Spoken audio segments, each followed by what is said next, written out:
পরিশ্রম আল্লাহ তাআলা যেন কবুল করেন। আজকের এই আয়োজন আল্লাহ যেন কবুল করেন। আমরা সবাই আমিন বলি।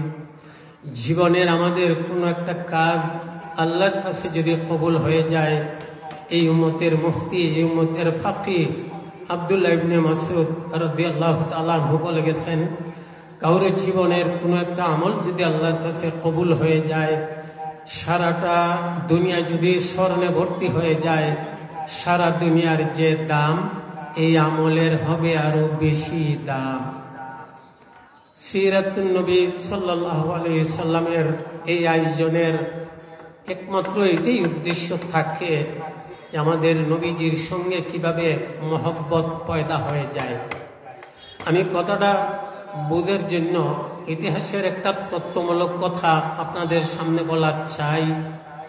আমরা জানি আমাদের নবী সকল নবী রসুলগণের সর্দার, সকল নবী রসুলগণের ইমাম। এখানে আরেকটা কথা জরুরি, আমাদের নবীজি যেভাবে সকল নবী রসুলগণের সর্দার, আমরা যারা নবীর উম্মত, আমরা হইলাম সকল নবী রসুলগণের উম্মতদের সর্দার। আমাদের নবী কেমন সর্দার, কেমন দামি ছিলেন, আমি আপনাদের তথ্যমূলক একটা কথা বলার চাই। আমাদের নবীর কাছে আসছিল কোরআন। এই কোরআন আসার আগে আসমানি কিতাব ছিল ইনজিল, আসমানি কিতাব ছিল তাওরাত। আসমানি কিতাব ইনজিল, তাওরাত সবগুলো কিতাবে নবী আলাইহিস সালামের নামে মোবারক গুণাবলী সুন্দরভাবে লেখা ছিল। এখানে একটা ঘটনা আপনাদের বলার চাই। ঈসা আলাইহিস সালামের ইন্তেকালের কিছুদিন পরে ঈসা আলাইহিস সালামের উম্মতদের মধ্যে একটা বিষয়ে কয়টা ভাগ হয়ে গেল। কি বিষয়ে? যে তাদের কিতাব ইনজিলে, এর আগের কিতাব তাওরাতে আমাদের নবীজির নামে মোবারক গুণাবলী সুন্দরভাবে লেখা ছিল।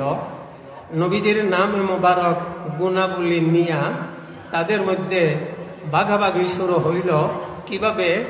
কেউ নবীজির নামে মোবারক গুণাবলীকে যখনই পায় গালে মুখে লাগায়, কপালে লাগায়, আদর দেয়, চুমু খায়, মায়া দেয়।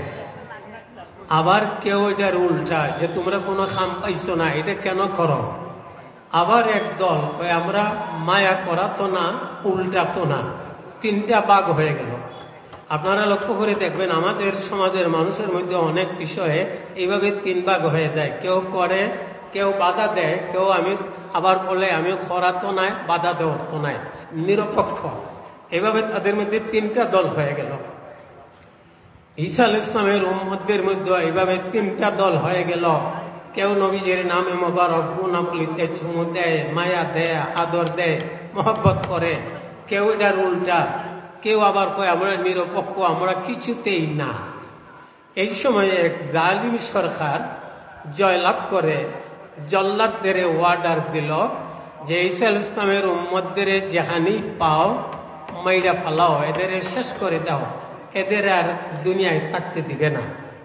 এবারে জল্লাদ বাহিনী সরকারের জালিম বাদশার হুকুম পাইয়া তলোয়ার হাতে নিয়া ঈসা আলাইহিস সালামের উম্মতদের মারার জন্য যায়। মনে রাখবেন, যারাই এই নবীজির নামে মোবারক গুণাবলী এর উল্টা ছিল আর যারা নিরপেক্ষ ছিল, এই দুনো দলকে জল্লাদরা তলোয়ার দিয়া খাইটা টুকরা টুকরা করে দেয়, শেষ করে দেয়। আর যারা নবীজির নামে মোবারক গুণাবলীতে আদর দিত, মায়া দিত, মহব্বত করত, এদের কাছে যখন জল্লাদেরা যাইত তলোয়ার নিয়ে মারার জন্য, মারবে দূরের কথা, বরং হাত থেকে কাঁপতে কাঁপতে তলোয়ার জমিনে পইড়া যাইত। এদের মারতে পারত না, যাইতো মারার জন্য, কিন্তু দেখা যায় মারবে দূরের কথা, তলোয়ার হাত থেকে কাঁপতে কাঁপতে জমিনে পড়ে যায়, মারতে পারল না।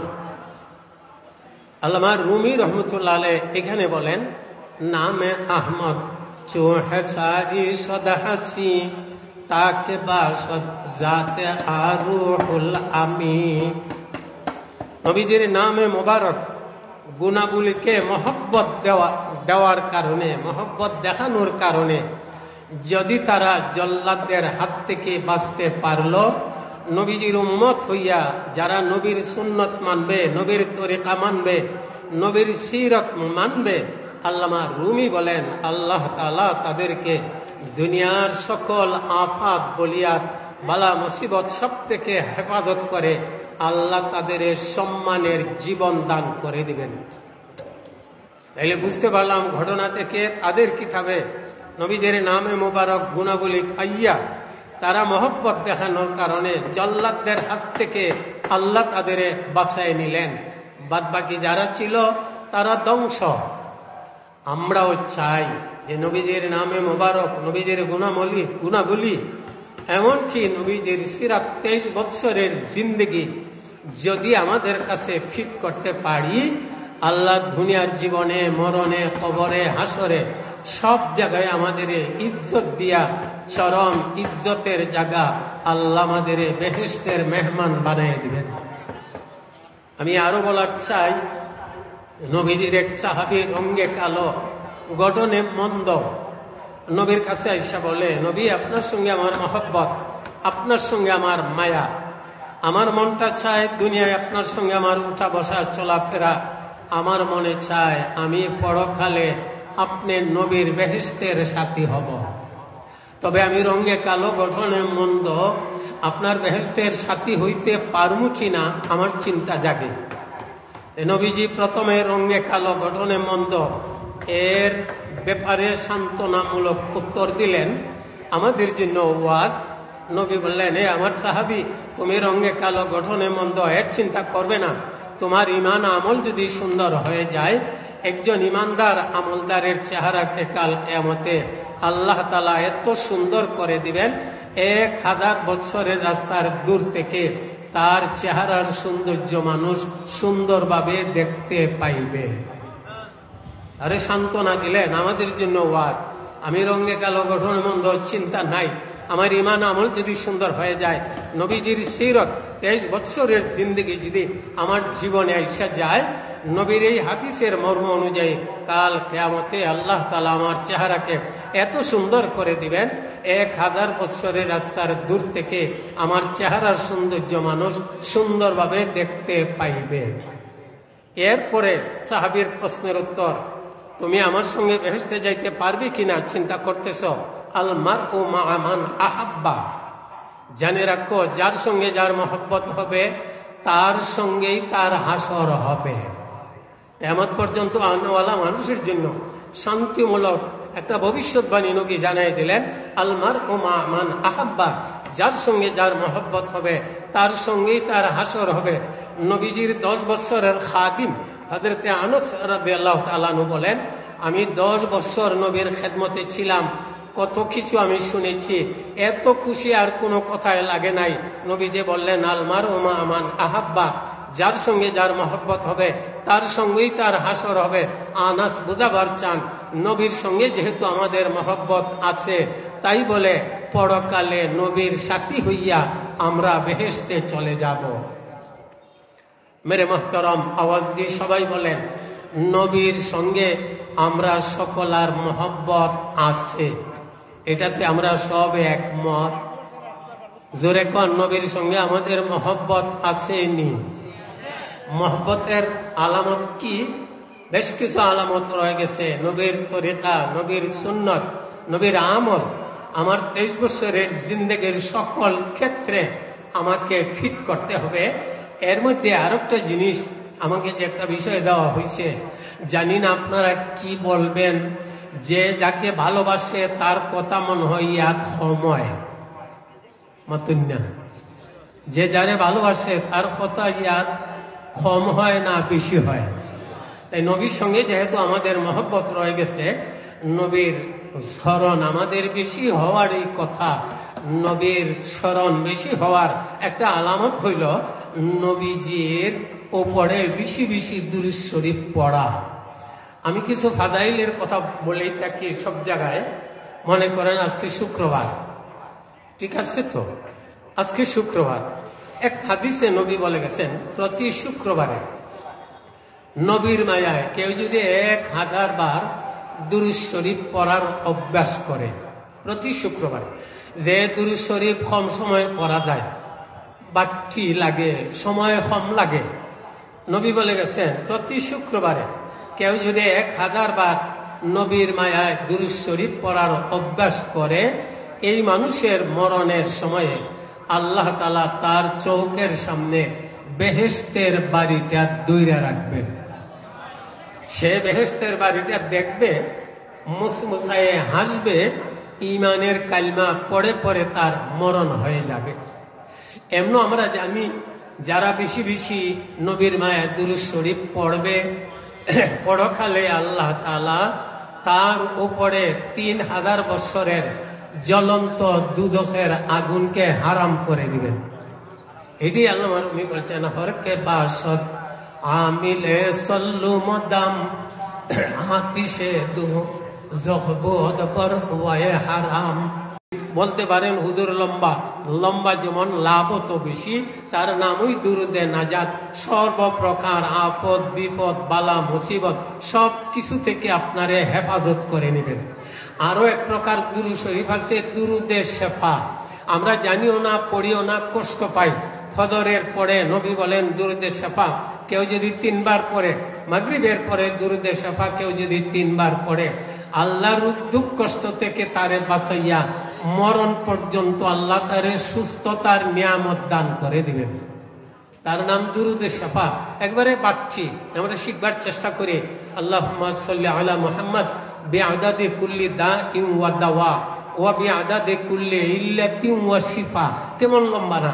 আল্লাহুম্মা সাল্লি আলা মুহাম্মদ বিআদাদি কুল্লি দাইন ওয়া দাওয়া ওয়া বিআদাদি কুল্লি ইল্লাতিন ওয়া শিফা। ফজরের পরে 3 বার পড়েন, মাগরিবের পরে 3 বার পড়েন। যদি অভ্যাস করতে পারেন, মরণ পর্যন্ত আল্লাহ আপনারে সুস্থতার নিয়ামত দান করে দিবেন। আমার অল্প কথায় আপনারা বলেন দুরূদ শরীফ পড়ায় লাভ না খাস্তা? মেরে মোহতারাম, তাইলে এক প্রকার দুরূদ শরীফ রয়ে গেছে। কোন মানুষ যদি নবীর মায়া এই দুরূদ শরীফ ফজরের পরে 3 বার পড়ে, মাগরিবের পরে 3 বার পড়ে, রাত দিন 24 ঘন্টা দুরূদ শরীফ পড়ার সওয়াব আল্লাহ তার আমল নামায় দান করে দিবেন। এই উম্মত বয়সে অল্প, স্বাস্থ্যে দুর্বল, সুযোগ সুবিধা আমরা পাইছি ভালো। দুরূদ শরীফ কি? আল্লাহুম্মা সাল্লি আলা মুহাম্মদ ফি আউয়ালি কালামিনা, আল্লাহুম্মা সাল্লি আলা মুহাম্মদ ফি আওসাতি কালামিনা, আল্লাহুম্মা সাল্লি আলা মুহাম্মদ ফি আখিরি কালামিনা। একবার হইছে। এভাবে ফজরের পরে 3 বার, মাগরিবের পরে কেউ যদি 3 বার পড়ে, রাত দিন 24 ঘন্টা দুরূদ শরীফ পড়ার সমান সওয়াব আল্লাহ তার আমল নামায় দান করে দিবেন। আওয়াজ দিয়ে আপনারা সবাই বলেন নবীর মায়ায় বেশি বেশি দুরূদ শরীফ পড়তে রাজি আছেন? যে যাকে ভালোবাসে, যে যাকে মহব্বত করে, সাধারণ নিয়ম হিসাবে তার কথা স্মরণ বেশি হয়। নবীর সঙ্গে আমার মহব্বতের একটা প্রমাণ হবে যে আমি নবীজিকে বেশি বেশি স্মরণ করব, নবীর মায়ায় বেশি বেশি দুরূদ শরীফ পড়ব। যে কোনো কাজ আপনি শুরু করেন, যদি দুরূদ শরীফ পড়ে শুরু করেন, দুরূদ শরীফের দ্বারা শেষ করেন, আপনার এই কাজটা আল্লাহর কাছে সাথে সাথে কবুল হয়ে যাবে। আমরা সব সময় চেষ্টা করব দুরুদে শেফা পড়ার, দুরুদে নাজাত পড়ার। দুরুদে নাজাত হইল ফজরের পরে 10 বার, মাগরিবের পরে 10 বার। যদি পড়ার অভ্যাস করতে পারেন, সর্বপ্রকার অ্যাক্সিডেন্ট, দুর্ঘটনা, মন্দ, ক্ষতি সব কিছু থেকে আল্লাহ আপনারে হেফাজত করে নেবেন। আমরা আমল করি না বলে নানান লাইনে আমরা কষ্ট পাই। সাইয়্যিদিনা আবু দারদা রাদিয়াল্লাহু তাআলা আনহু, ওনার গ্রামের বাড়িতে আগুন লেগে গেছে। লোকজন আইসা কয়, হযরত আপনার গ্রামের বাড়িতে আগুন লেগে গেছে, এমন আগুন আপনার গৌরব পুড়ে যাবে, তাকারই কথা না। উনি বলেন, আমি নবীর কথা মতো আমল করছি, এগুলো আমল, যত আমলগুলো নবী বলে গেছেন আমল করছি, তাই আগুনে আমার ঘর পোড়ার কথাই না। আরেকজন আইসা কয়, আন্দো আগুন লাগছে, আপনার ঘর পুড়ে গেছে। উনি বলেন, হইতে পারে না। 3 নম্বরে একজন আইসা বলে, আপনার ঘর পুড়ে গেছে, এমন আগুন আপনার ঘর বাঁচার কথা না। 4 নম্বরে একজন আইসা কয়, হুজুর আপনার ঘরের কাছে আগুন যাওয়ার পর কাউকে নিভাইতে দেখা যায় নাই, আগুন আপনি আপনি নিভে গেছে। মেরে মহতরম, আমাদের কাছে নবীজির জীবনী, নবীর 23 বছরের জিন্দেগি যদি আমার জীবনে আমি ফিট করতে পারি, হর লাইনে আপনি আমল করেন। সাইয়্যিদিনা আবু দারদা রাদিয়াল্লাহু তাআলা আনহু, ওনাকে ওনার বান্দি 40 বার জহর বিষ পান করাইছে, উনি মরবেন দূরের কথা, দেখা যায় স্বাস্থ্য আরো ভালো হয়েছে। বেটে একবার খাওয়ায়, উনি মরেন না, আবার খাওয়ায়, এভাবে 40 বার। 40 বারের পরে বলে, সরদার 40 বার আপনাকে জহর বিষ খাওয়াইলাম, একবার খাইলেই তো মানুষ মারা যায়, আপনি যে মরলেন না।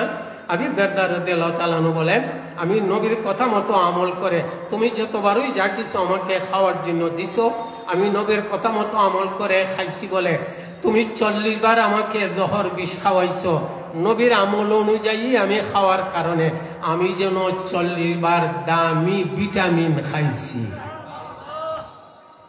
আমি বলবো, আমি ফজরের পরে দুরূদে শাফা 3 বার পড়ব, মাগরিবের পরে দুরূদে শাফা আমি 3 বার পড়ব।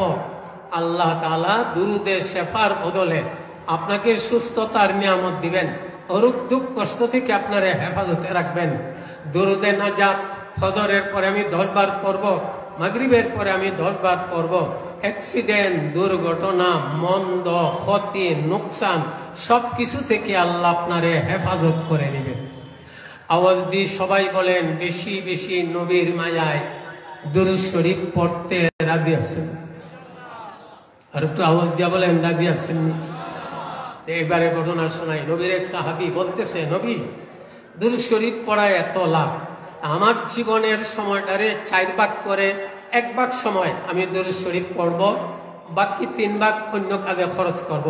নবী বললেন, খুশি হইলাম, পারলে দুরূদ শরীফের আমল আরো বাড়ায় দাও। আমাদের তো আমল খালি কমে, বাড়ে না। নবী বলেন, বাড়ায় দাও।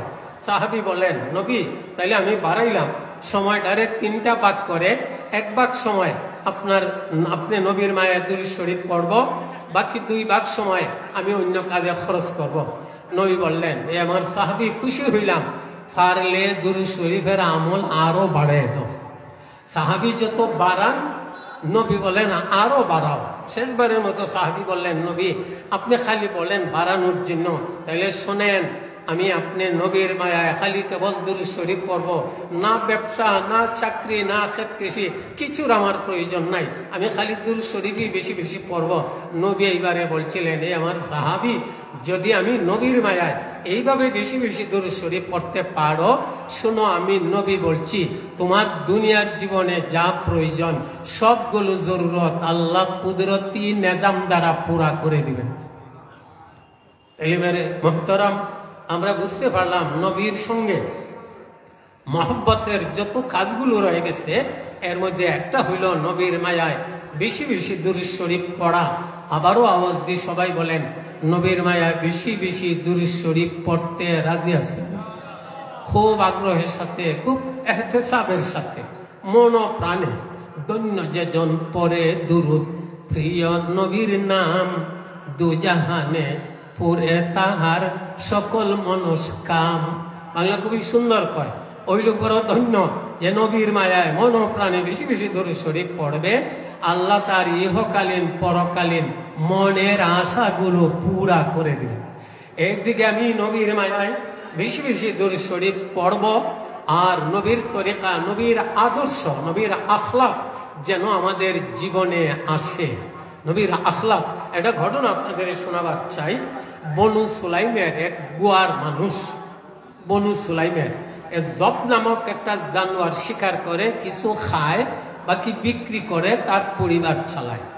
হঠাৎ করে খোলা তলোয়ার তার হাতে শিকার করবে বলে দেখতেছে আমাদের নবী মুহাম্মাদুর রাসূলুল্লাহ সাল্লাল্লাহু আলাইহি ওয়াসাল্লাম সাহাবাদের নিয়ে এইভাবে দ্বীনের তালিমে আছেন, সাহাবাদের কোরআন শিক্ষা দিতেছেন, দিন শিক্ষা দিতেছেন। তখন সে জিজ্ঞেস করে একজনকে যে এখানে কি হইতেছে? লোক বলে যে দ্বীনের নবী মুহাম্মদ সাল্লাল্লাহু আলাইহি ওয়াসাল্লাম সাহাবাদের কোরআনের তালিম, দ্বীনের তালিম দিতেছেন। শোনার সাথে সাথে এত বড় গোয়া, এত বড় তার সাহস, নবীর সামনে যাইয়া বলতেছে, নবীজির নাম ধরে, এ মুহাম্মদ, আমরা তো দুরূদ শরীফ পড়ি সাল্লাল্লাহু আলাইহি ওয়াসাল্লাম, বলতেছে হে মুহাম্মদ, তোমার মতো সিঠা, তোমার মতো মন্দ, তোমার মতো খারাপ, তোমার মতো দুঃখাবাদ কোন সন্তান এই পর্যন্ত কোন মা জন্ম দেয় নাই। সবাই নাউজুবিল্লাহ বলে। কত বড় কথা, অকুত্থ ভাষায় এইভাবে বলতেছে। সাহাবাই কেরাম রাগ করতেছে। নবী বলেন, রাগ করো না, সে তো আমাকে চিনে না, সে তো আমার পরিচয় পায় নাই, তাই তাকে বলতে দাও। সে বলতেছে, নবী বলেন, হে আল্লাহর বান্দা, তুমি কিভাবে জীবন কাটাও? সাহাবাই কেরাম রাগ করতেছেন, আবার চিন্তা করতেছে, সবাই মিললে বেড দিলে তো আমার উপায় নাই। নবী বলতেছেন, কিভাবে তোমার জীবন কাটাও? তার মনের অবস্থা পরিবর্তন হয়ে গেছে। নবীও রাগে না, সাহাবাদেরও সান্ত্বনা দিতেছেন। তখন তার মনের অবস্থা পরিবর্তন হয়ে গেছে। সে বলে, নবী, আপনি তো দেখতেছেন, এই দেখুন জব নামক একটা জানোয়ার, আমি শিকার করি, কিছু খাই, বাকি বিক্রি করে পরিবার চালাই, এটাই আমার জীবন ব্যবস্থা। নবীকে অকুত্থ ভাষায় এভাবে গালিগালাজ করলো। নবী যখন এই তার অবস্থাটা জানলেন, তখন সাহাবাদের বললেন, এই আমার সাহাবারা, সে তো বলতেছে গরিব, দেখি তোমরা সবাই চান্দা দেও তো, যার যার সামর্থ্য অনুযায়ী। আব্দুর রহমান ইবনে আউফ রাদিয়াল্লাহু তাআলা ধনী সাহাবী একটা গাব উটনি তারে আল্লাহর হস্তে হাদিয়া হিসাবে দান করছিলেন। নবী দোয়া দিলেন, তুমি গাব একটা উটনি তারে দান করছো, আমি নবী দোয়া দিলাম, আল্লাহ যেন গাবন উটনি তোমার এ বেহেশতে দান করেন। সাহাবায়ে কেরাম এইভাবে নবীর কথা অনুযায়ী তারা ছাদা দিলেন। নবী বলতেছিলেন, ছাদা দাও। নবীকে এইভাবে অকুচ্ছি সব ভাষায় গালিগালাজ করলো, আর নবী বলেন, সবাই ছাদা দাও। এমন চাঁদা সাহাবায়ে কেরাম দিলেন, নগদ যেন সে ধনী হয়ে গেছে। এখন এই অবস্থার উপরে নবীর আচরণ দেখা সে বলতেছে, ও মুহাম্মদ সাল্লাল্লাহু আলাইহি ওয়াসাল্লাম, আপনি যে সত্য নবীর দাবি করতেছেন, এই যে আমার জানোয়ারটা আমার হাতে আছে, শিকার করে আনছে, এই জানোয়ারটা যদি আপনার বেলায় কিছু বলে, তা আমি বুঝবো আপনি সত্য নবী। নবী আলাইহিস সালামের সাথে সাথে ইয়া দাব, এই জানোয়ারের নাম দুইরা ডাক দিলেন। আল্লাহ তাআলা মানুষের ন্যায় ভাষা দিয়া জানোয়ারের জবান খুলে দিলেন। জানোয়ারটা সাথে সাথে বলতেছে, লাব্বাইকা ওয়া সাদাইকা ইয়া রাসূলা রাব্বিল আলামিন, ও আল্লাহর প্রেরিত রসুল, আপনি ধন্য, কেন আমার নাম ধরে ডাকছেন, আমি জানবার চাই। এইভাবে যখন জবাব দিল, তখন নবী বললেন, আমার বেলায় তুমি কিছু বক্তব্য থাকলে বক্তব্য করো। তখন ওই জানোয়ারটা দেখেন, শিকারী জানোয়ার, সে বলতেছে, আপনি আল্লাহর প্রেরিত রসুল, সত্য নবী, আপনার যে যে মানবে দুনিয়া মরণে কবরে হাসরে সব জায়গায় ইজ্জত পাবে, যে আপনাকে মানবে না সব জায়গায় বেইজ্জত হবে।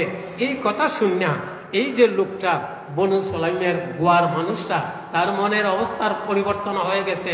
নবীর আচরণে, নবীর ব্যবহারে পরিবর্তন হইয়া বলে, নবী, আমার মনে ছিল আপনার মতো মন্দ কেউ নাই, আপনার মতো মন্দ চেহারাওয়ালা কেউ নাই। এখন আমি বুঝতেছি আপনার মতো সুন্দর চেহারাওয়ালা কেউ নাই, আপনার মতো সব ভালো আর কেউ হইতে পারে না। সাথে সাথে নবীজির হাত মোবারক ধইরা নবীজির আচরণ দেখা কালিমা পড়ে মুসলমান হয়ে যায়। শুধু এইটুকু না, এবারে কুলা তলোয়ার তার হাতে রাস্তা দ্বারা চলতেছে, কিতাবে পরিষ্কার লেখা 1000 ঘুড়সওয়ার, 1000 ঘুড়সওয়ার সেনাবাহিনী, তারা ঘোড়ার পিঠে সোয়ার হইয়া যাইতেছে। এ জিজ্ঞেস করে, এ কই যাইবা? এ কিন্তু সবার সর্দার। এই তোমরা কই যাইবা?